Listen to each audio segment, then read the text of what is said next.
ప్రభుత్వ విప్ ఆది శ్రీనివాస్ బుధవారం తన క్యాంప్ కార్యాలయంలో ది హన్స్ ఇండియా 2026 సంవత్సరానికి సంబంధించిన క్యాలెండర్ను ఆవిష్కరించారు. ఈ సందర్భంగా ఆయన మాట్లాడుతూ ది హన్స్ ఇండియా పత్రిక సమాజంలోని అన్ని వర్గాల ప్రజల గొంతుకగా నిలుస్తూ ఇంగ్లీష్ జర్నలిజంలో కొత్త ప్రమాణాలను నెలకొల్పిందని ప్రశంసించారు. సమతుల్యమైన వార్తా కథనాలు, ప్రజల సమస్యలపై దృష్టి సారించే జర్నలిజం ద్వారా ఈ పత్రిక ప్రత్యేక గుర్తింపును సంపాదించిందని తెలిపారు. ఈ కార్యక్రమంలో రాజన్న సిరిసిల్ల హన్స్ ఇండియా జిల్లా ప్రతినిధి దండి సంతోష్ కుమార్, TUWJ రాష్ట్ర లీగల్ అడ్వైజరీ కమిటీ సభ్యులు రేగుల దేవేందర్, ప్రెస్ క్లబ్ అధ్యక్షులు పుట్టపాక లక్ష్మణ్, సీనియర్ జర్నలిస్టులు మాన్య శ్రీనివాస్, కలీం పాషా, హరి, తోట అనిల్, కాంగ్రెస్ నాయకులు Chiluka Ramesh, Thatikonda Pavan, Vemulawada market committee vice chairman Kanikarapu Rakesh, Bablu తదితరులు హాజరయ్యారు.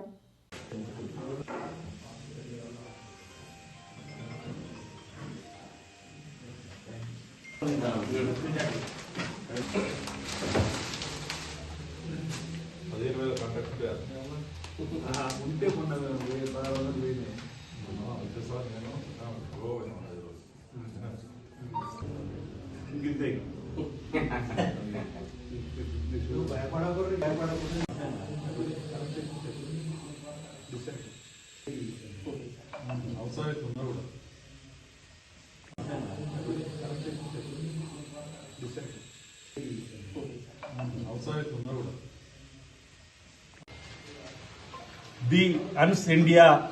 డైలీ ఇంగ్లీష్ పేపర్ యాజమాన్యం ఆధ్వర్యంలో 2026వ సంవత్సర నూతన క్యాలెండర్ను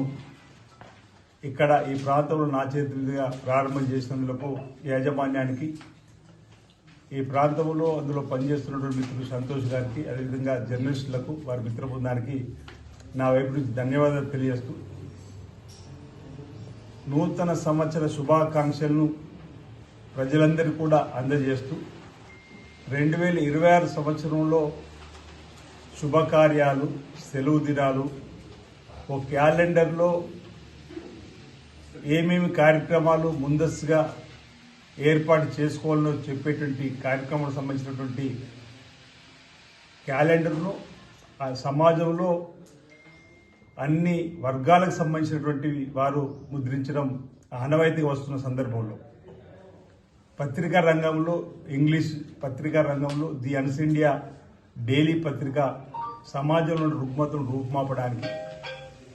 ప్రభుత్వానికి ప్రజల మధ్యలో వారధిగా నిజాలను నిర్భయంగా వెలికి తీస్తూ ప్రజల మన్నను పొందుతూ ముందుకు పోతున్నటువంటి ది హన్స్ ఇండియా డైలీ ద్వారా కూడా ఈ కొత్త సంవత్సర క్యాలెండర్ రావడం ఆనందదాయకం, శుభదాయకం మాట సందర్భంగా చెప్తూ, మా వైపు నుంచి ది హన్స్ ఇండియా డైలీ యాజమాన్యానికి నూతన సంవత్సర శుభాకాంక్షలు, ప్రజలందరూ కూడా శుభాకాంక్షలు తెలియజేస్తూ, రాబో రోజుల్లో పాఠకులకు సంబంధించినటువంటి ప్రేమను చురుకొని ఈ మరింత దినదిన అభివృద్ధి చెందుతూ ముందుకు వెళ్తుందని ఒక ఆశాభారీ సందర్భంగా వ్యక్తం చేస్తా ఉన్నాను.